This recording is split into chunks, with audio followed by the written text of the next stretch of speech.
Hey, y'all. Happy second day of January 2024. I hope that you all are doing really good and lovely. And I was getting ready to say, so far, I've worked out every day in 2024. But had I said it yesterday, it would be true.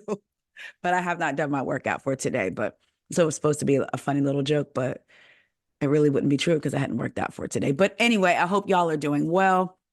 I just wanted to come to y'all and give y'all my thoughts and commentary on some things that are going on in the pop culture sphere. So, for those of you that, well, some of you know, some of you don't know that I had the first Black Bachelorette, Raquel Lindsay, on the podcast last month. She was wonderful. I met her in person at BravoCon. I've loved her for years since we were introduced to her as the first Black Bachelorette. I've loved what she stood for, how she uses her voice, and meeting her in person, she was just really lovely and embracing and warm and authentic and sincere. That's what I got from her. And I'm gonna say I've learned as I've gotten older to trust what I'm feeling when I meet someone. And because your body normally gives you a read on people. Sometimes we will ignore and be like, nah, but I've learned to trust the feeling I get and proceed with whether it be caution, slow down, go forward, what have you. But anyway, meeting her at BravoCon, she was just so warm and lovely. And her smile, just like, it really embraces you. You know what I'm saying? Which y'all know what I mean when I say her smile embraces you. It welcomes you in.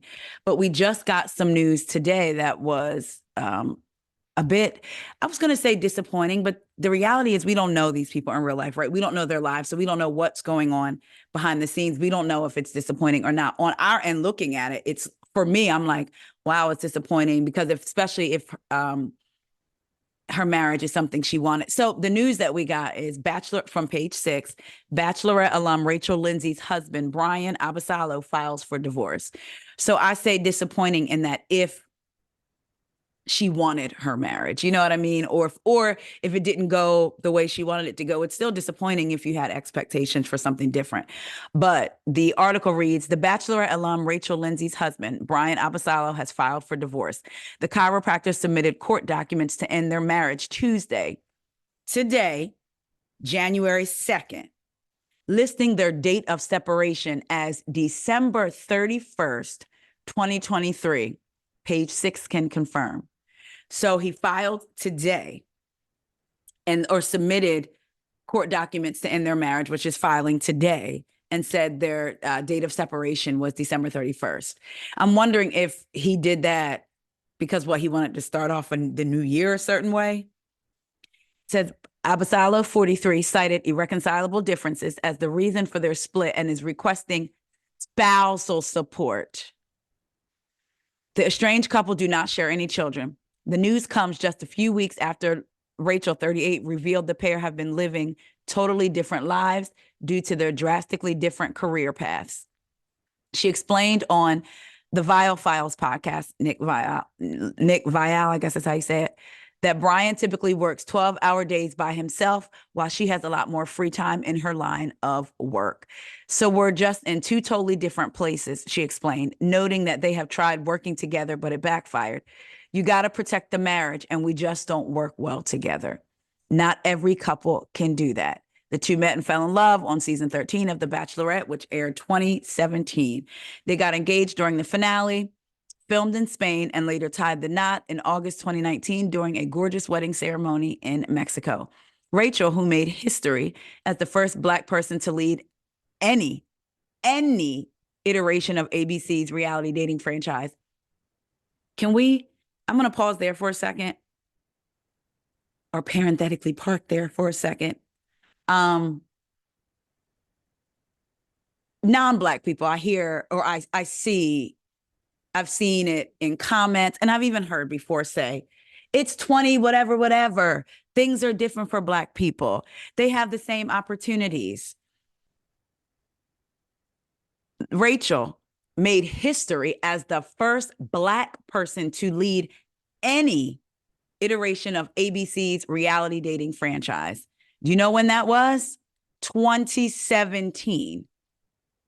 6 years ago. I would say 7, but 2024 just started.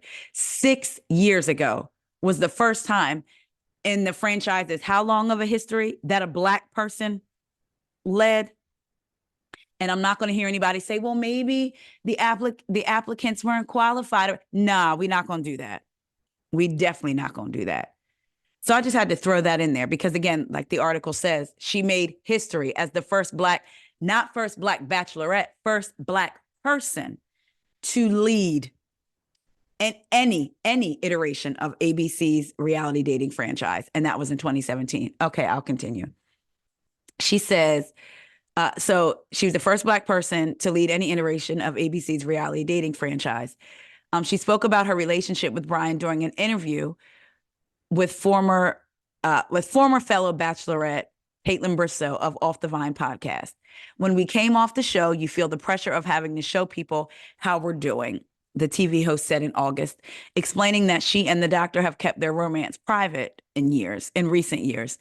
They want that because they fell in love with us, a couple, and they want that because they fell in love with us as a couple and want to see how we're doing and to check in. She also noted that she and Abasala often felt like they had to perform for fans who were invested in their future as a couple. She added that prying eyes and the public's penchant for gossip didn't facilitate ease in their love life. I remember being in public at a grocery store and it felt like people were watching us. They were watching our conversation and body language. She also mentioned that a story came out about her and Brian waiting for an Uber, during which the hunky chiropractor walked away from his spouse. I didn't even know why he walked away. Maybe he had to throw something away. They blew it up into this whole thing, and I felt anxiety having to perform for people I don't even know, and they don't know me. So again, she said this in August on the Off the Vine podcast. So my thoughts and prayers and well wishes and love go out to Rachel during this time. I'm sure that she will continue to flourish in every area of her life that she chooses to. So moving on. Oh, but I need to go back for a second. Now, I know that we don't know these people, right? I know that we don't know necessarily what's going on in their lives, but him, the doctor, the chiropractor, is asking for spousal support. For what? I need to know for what. It speaks to women who are successful in their own right. Now men are wanting spousal support. Sherry Shepherd's ex, Kelly Clarkson, Mary J. Blige, so many other people. Like now you want spousal support. Okay, moving on. I want to talk about scams and frauds a little bit. And how we really need to be, sound like, no, I was getting ready to say something about Brian being a scam and a fraud, but I'm not going to do that because I don't know. Maybe they had great years prior than this. I don't know. So let me just move on to the next subject. But something that we all should be aware of. I know it's easy to say I could never get scammed. A scammer could never get me. But when I tell you they are being creative. So I just wanted to talk about two stories relating to that. The first one is from page 6, and it's about Andy Cohen. Andy Cohen says he was scammed out of a lot of money by fraudster who got his bank account details. Andy Cohen revealed he was hoodwinked out of a lot of money after a fraudster duped him into handing over his personal details. The Watch What Happens Live host, 55, said he received a phone call about a potential fraud on his bank account, and he offered up his information, believing it was related to a debit card he had recently lost. Someone called saying they were fraud alert from my bank, he said on an episode of his Daddy Diaries podcast last week. I didn't know he had a podcast. Then they asked for his Apple ID and password. And I was like, okay, this never happens, he went on. By the time he bailed out, the scammers already had the information they needed. I had already logged into my bank app, and I think somehow my logging in through whatever this site,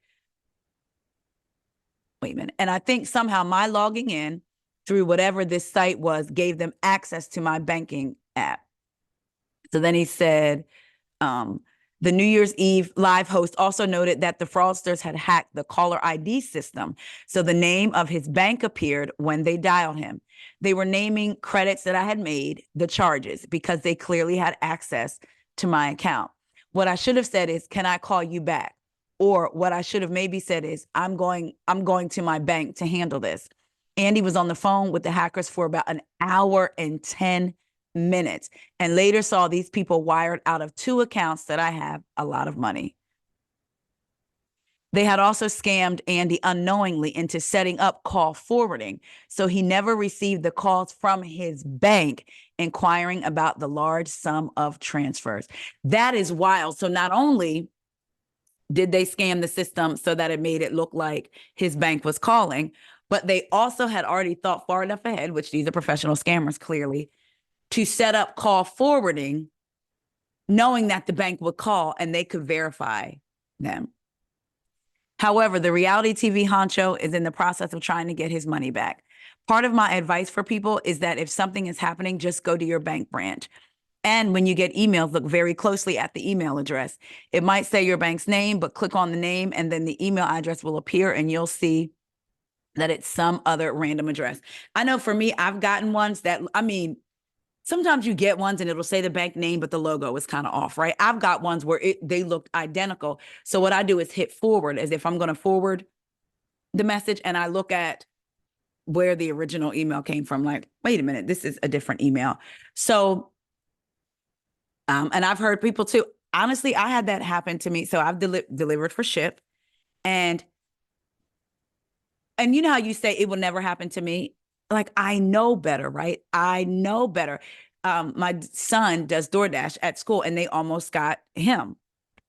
So it's like, you know better, but I hadn't delivered Shipped for almost the entirety of last year. I think I may have done it twice last year, right? So all of a sudden, and Shipped will send you text messages. So all of a sudden I get this text from Shipped saying, they're purging their system and they're going to deactivate my account because I haven't driven for them in a while. If I don't want that to happen, please call the number. And when I'm telling, it was like, I didn't go with my first gut. I will say my body and my signals don't fail me. I, though, sometimes override those signals and feelings that I get. Something was like, nah, call Shipped. I didn't. Called them, didn't give them any information. I just said, no, I don't want to be, I haven't driven in a while, but I still want to be active in case I decide to. They said, okay, just send us the 4-digit code. Tell us the 4-digit code that you get that we're going to text you. Did it. Something that immediately after I did it, they were like, okay, you won't be disabled. I go into Target because I was doing some shopping for myself for Target. And I called Shipped and I was on the phone with them for about 30 minutes and they were looking up stuff, putting on hold. Then they were like, Ms. Faison, can we call you back? Sure enough, it wasn't them. It was something that was happening.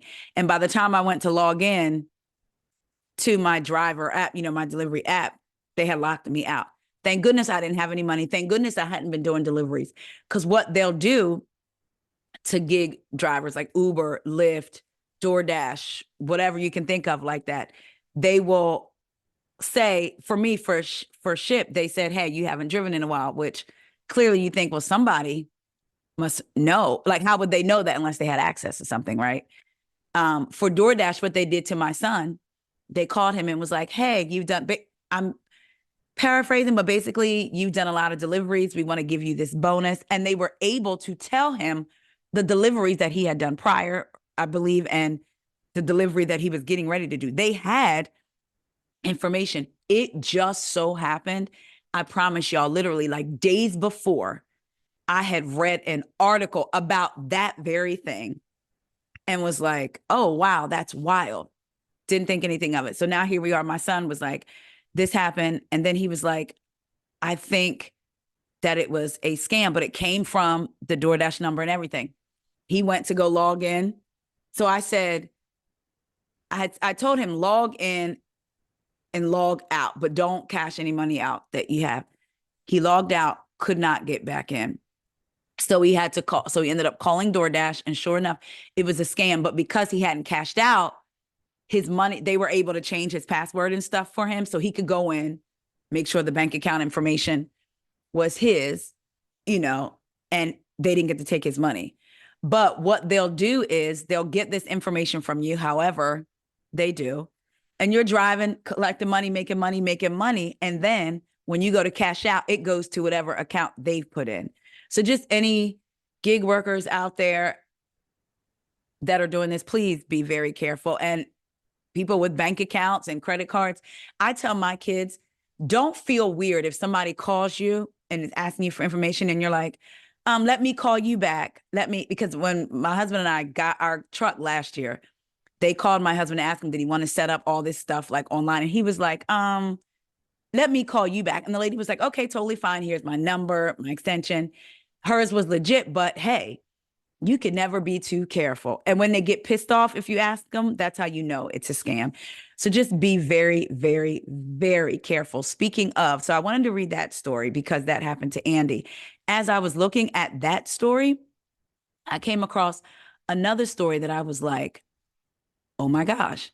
So this gentleman, this older gentleman, stranger danger. This is from the US Sun. A stranger helped me tap my card at ATM when the card reader didn't work. A day later, only $5 was left in the bank account. Gary Lee said an issue with the machine at a Chase Bank branch in San Francisco's Mission District meant he was unable to insert his card to withdraw the cash. This was due to the glue that had been poured into the card reader, reportedly by scammers, according to ABC affiliate KABC TV. Lee said a man near the machine insisted on helping him when he struggled. And he said, it'll work. I just got money from there. You have to tap it, he said. Lee added that the stranger picked up his card, so I guess took the card from him, and tapped it on the reader. The fraud victim said he was left with just $5 in his account when he checked the next day. By being forced to tap rather than insert a card, the period customers can make a transaction would stay open for longer, according to KABC TV. This means if an ATM user does not close the window after tapping their card, a thief could come up after them and take out cash. Lee saw multiple cash withdrawals had been made between the card tap and the next day. When he approached the bank, they initially rejected his fraud claim and his request for his money back. Breaking news, Chase Bank is now a hole in the ground because they wouldn't give me my money back. No, I'm sorry. I had that experience happen with, was it Wells Fargo? Years ago. I'm talking years ago. And when I tell you, I texted my husband and said, the money we have in here, you may have to use for bail and a couple other things because I'm getting ready to blow the bank up. Like, nah, that's what you're not getting ready to do. It was all resolved because I really was wanting to blow the bank up. But I was just being funny when I said that. But so he said initially the bank rejected his fraud claim as it said that he authorized the transactions, according to KABC TV. Why would I make 4 transactions in one day, he said. I just feel betrayed. Chase Bank said customers should wait for the screen that says, do you want to do something else? And make sure to hit no if they want to end the transaction. The bank confirmed to the US Sun that Lee's lost money was fully refunded at the time. We have credited our customers in full and are taking additional steps to protect patrons, Chase Bank told KABC TV. Y'all, just be careful. It is getting wild out there, like glue. And then some man just happens to be there like, oh, it'll work. Let me help you. So I guess you can tap. Now, I didn't realize you could tap the ATM, like your card on the ATM instead of inserting it. I didn't realize that. So I guess that's something for those of you that know or don't know. I saw this and I thought it was interesting. Raquel Leviss hopes to be a better friend in 2024 after betraying BFFs with bad Tom Sandoval affair. According to Page 6, it's a new year, new Rachel child. Raquel Leviss said she is walking into 2024 a new woman after being involved in one of the biggest cheating scandals in Bravo history, Scandoval. Now, for those of you that don't know, there was a show called Vanderpump Rules. And on this show, it came out there that 2 of the cast members have been dating for a long time. and they had a best friend on the show. Well, they had taken her under their wing, who used to date another cast member and be engaged to them. They broke up. She's still hanging out with the people, and the whole time, and calling one of the castmates her best friend, and the whole time was sleeping with her boyfriend. Not the whole time, but a while, rather, was sleeping with her boyfriend. So she said she is walking into 2024 a new woman after being involved in one of the biggest cheating scandals. 2023, hands down, has been the hardest year yet, she wrote on Instagram Sunday, alongside a smiling face. My life has become completely unmanageable. And I'm sorry, my life had become completely unmanageable. And I was so far down the rabbit hole of making bad decisions that I needed, in caps, help. She added, seemingly referencing her months-long romance with her Vanderpump Rules co-star, Tom Sandoval, who was in a nearly 10-year relationship with Ariana Maddox. So she was best friends with both of them, and she was sleeping with Tom. I'm so blessed I was able to get the help I needed. Now I finally feel like I'm seeing the light at the end of the tunnel. Raquel, 29, said she vows to be a better friend to those close to her. To those that have stood by me through my darkest days, I will always remember and cherish you. Eternally grateful for a second chance. Here's to an epic 2024, she concluded. Fans flooded the former beauty queen's comments section with words of affirmation. Onward and upward, baby. I'm so proud of you. Happy New Year, one wrote. Each of us is more than the worst. Each of us is more than the worst thing we've ever done. Proud of your growth. That depends on what the worst thing you've ever done is. I'm going to just say that. Someone else said, we all need to be rolling into 2024 with this kind of smile and light. Fourth person said, good for you, Rachel. You've been through so much. Don't worry about the haters. They're just jealous. That is such a lazy word to throw around because, honey, everybody's not jealous. Sometimes people are just calling what they see or what they feel. I wish you all the best for 2024 with a heart. So what do y'all think? Are y'all ready to see or even care, or are y'all interested in seeing Rachel Racquel walk into 2024 differently? I don't know. I am looking forward to this new season of Vanderpump Rules because I want to see not what the fallout is, but we know that Ariana has got some wonderful opportunities from all of this, you know, from endorsement deals. She was just on Dancing with the Stars to all of that. So I'm interested in seeing the other cast's reaction on camera if we're going to get their real reactions. I want to see what's going on. So Rachel says she walking into 2024 new baby. Speaking of 2024, can we talk about Cardi B and Offset for a moment? So, well, a couple of weeks ago, Cardi came down to the internet screaming on Offset. Basically, I've helped you. I've helped you get this far. It was right after Blueface had made the allegation that Chrisean Rock and Offset had some intimate relations. Cardi came down to the social media and was like, I'm paraphrasing, I don't know if it's true or not, but I'm single. I've been single for a minute. And then she went off on Offset. Basically, like, I helped you and I have to come down to the internet. Like, she didn't want him calling her, all this other stuff. Then fans saw them together earlier this week, or well, last week, and she came back down to the internet screaming. I said, baby, please bring it down a notch. I don't want you to get strained vocals and then you're not able to do what you wanted to be famous for. Not coming down to the internet screaming, but rapping, right? But she was screaming on her fans, saying it's her fans that always drag her. Just because we saw them together does not mean they're back together. Did she say she was back with him? Did she confirm it? She may stop, delete her social media, like some other stars who don't interact with their fans because her fans are always dragging her. So she came down to the internet screaming on Offset, first saying they weren't together. She's been single.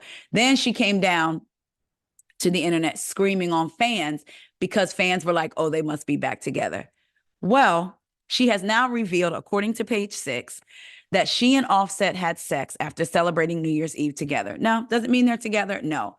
But the amount of strain she put on her vocal cords to let us know they weren't together, she hadn't confirmed they were together, to now this. Cardi B says she and her estranged husband Offset had sex after ringing in the new year together amid their separation. After a video shared on social media showed the clout rappers celebrating the new year in a strip club in Miami, the Tomorrow 2 rapper took to social media to explain the situation. Was I clubbing with my baby daddy? Yes. Did I get D'd down on New Year's Eve? Yes. I needed D on New Year's Eve. I feel like we were vibing on New Year's Eve. We had a good time. Still, she claims they're not back together. They are, however, working on their issues and going to therapy. Their night of fun happened after the WAP rapper and the Migos MC performed separately at the Fontainebleau Hotel for New Year's Eve. Cardi, born Belcalis Almanzar, and Offset, whose real name is it Kiari Cephas, have been spending a lot of time together since they announced a split after more than 6 years of marriage. Even though she previously blasted her jealousy collaborator online, calling him a beyond. The duo sparked reconciliation rumors when they celebrated Christmas together with their 2 kids, daughter Culture 5 and son Wave 2, which is then when she went screaming on social media to her fans like, nah, we not together. So Cardi let y'all know what it is. Listen, they was in New Year's Eve. They was performing at the same place on New Year's Eve. They had a vibe. She needed some D. She wanted some D, so she got the D from her separated, estranged husband. And they're also going to counseling, which for me, she didn't say they were going to counseling to learn how to co-parent. They're going to counseling. So for me, I take that to mean they're going to counseling to see if they can work through their issues. Now, if the issues are infidelity, and I'm saying if, I don't know, if they are infidelity, I'm not sure what counseling can do unless they're providing chastity belts. I don't know. I'm just saying. So prayers up for everybody involved. That's my new. You like it. I don't have to like it or love it, but I'm surely not gonna. It's you. This is 2024. Last thing I want to talk about is good old Lyft. I am a gig driver. You know, I do Lyft, Uber on and off. It's been more on than off lately. And side note, y'all, I wanted to cry this morning. Yesterday I was driving and I heard a rock hit my window and I was like, so I'm looking, I'm like, yes, thank God there's no, because it sounded really hard. And I was like, oh my gosh, there's no glass. I'm broke, no nothing. My window's fine. Y'all, this morning I go outside, I'm driving. Probably was like an hour or two later. I was like, and at the bottom of my windshield is a crack. Not even like a little one that you can get patched. Like a crack, like about that big. But I was like, you know what? We just gonna keep it moving. We're gonna get it fixed and keep it moving. And that's that. But anyway, and what I'm about to tell y'all, I experienced, but on a smaller scale. So come on, pop-ups. All right. Lyft drivers in the DC area and nationwide said on Monday they couldn't withdraw money from their rideshare trips between New Year's Eve and New Year's Day, causing frustrations as they demand a solution from the company on social media. On the social media platforms Facebook and X, I did not even mean to say it, formerly known as Twitter, drivers complained about a glitch that's keeping them from getting paid, but still allowing them to accept requests for rides. So a Twitter user said, so you guys really aren't paying people their wages, still can't get through to customer service, etc. Y'all haven't made no type of announcement, and basically everybody racked up hundreds of dollars last night, but can't see/access their money. Lyft responded, we understand it's crucial to get paid as soon as possible. Our engineering teams are aware of the issue and are working on a fix ASAP.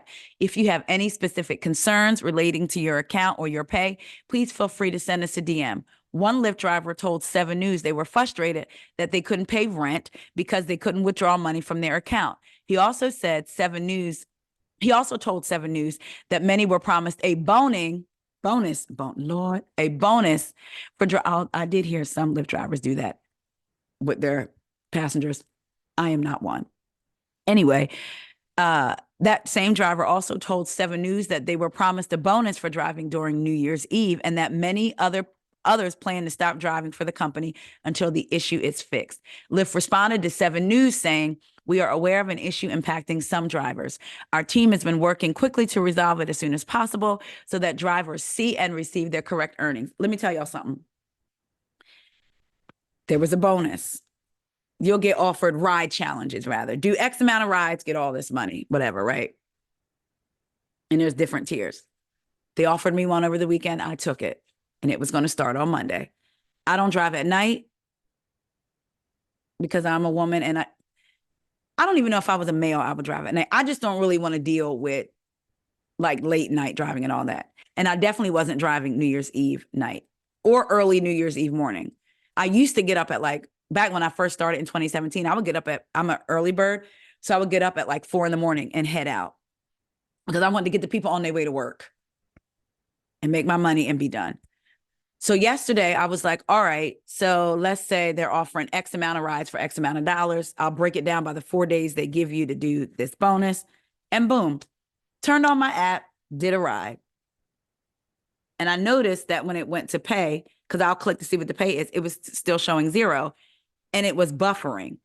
And it said still calculating earnings, could take up to 72 hours. That happened to me one time in all my years of driving since 2017.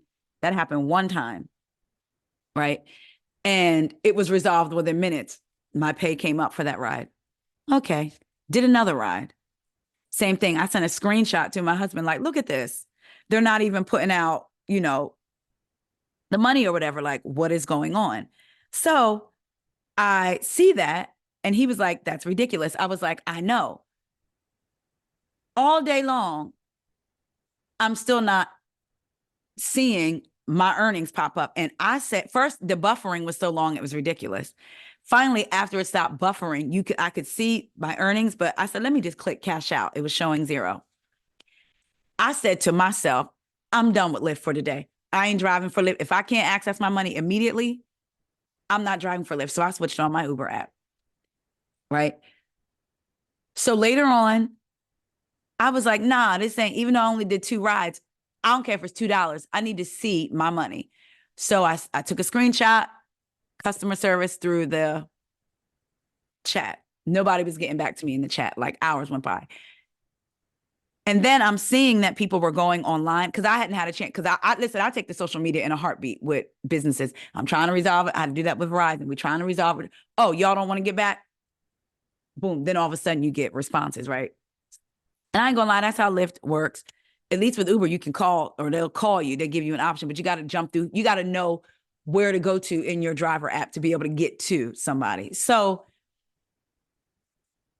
hours later, I get an email that says exactly what I just read, y'all, that Lyft said to the user that tweeted, so you guys really aren't paying people. And their response was, we understand it's crucial to get paid as soon as possible. Our engineering teams are aware of the issues and are working on a fix ASAP.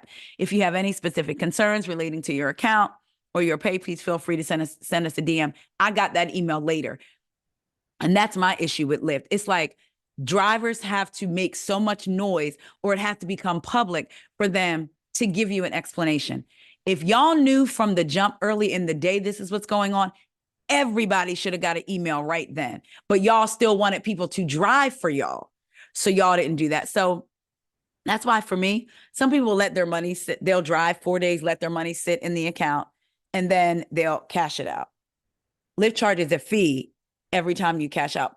All rideshare gigs do, unless you get it direct deposited into your account or unless you get one of their debit cards. I don't want nothing from them. I don't want their debit card. They charge you 85 cents. I'll pay the little 85 cents to cash out because I don't let my money sit up. And I'm just imagining there were people that probably let all their money sit in for the week up to New Year's Eve and New Year's Day, knowing that that's a big cash day. And then they was going to cash it all out at once and couldn't get none of their money. I get it. It's like a little mini bank account savings. But if I don't want to spend it, I cash it out and put it in one of my checking accounts or in my savings account, right? Especially say if you're like, oh, I'm going to pay my mortgage with this, or I'm going to pay my car payment, or I'm going to go shop and do this, do that. But you don't want to touch the money. I cashes it out and put it into whatever account I'm designating to hold it. Very rarely do I let my money sit. I've forgotten to cash it out and wait the next day like, oh, snap. But I don't play. because of stuff like this. So it just really makes you, as a person who no longer works a traditional 9 to 5 and haven't since 2011, having multiple different ways to make money.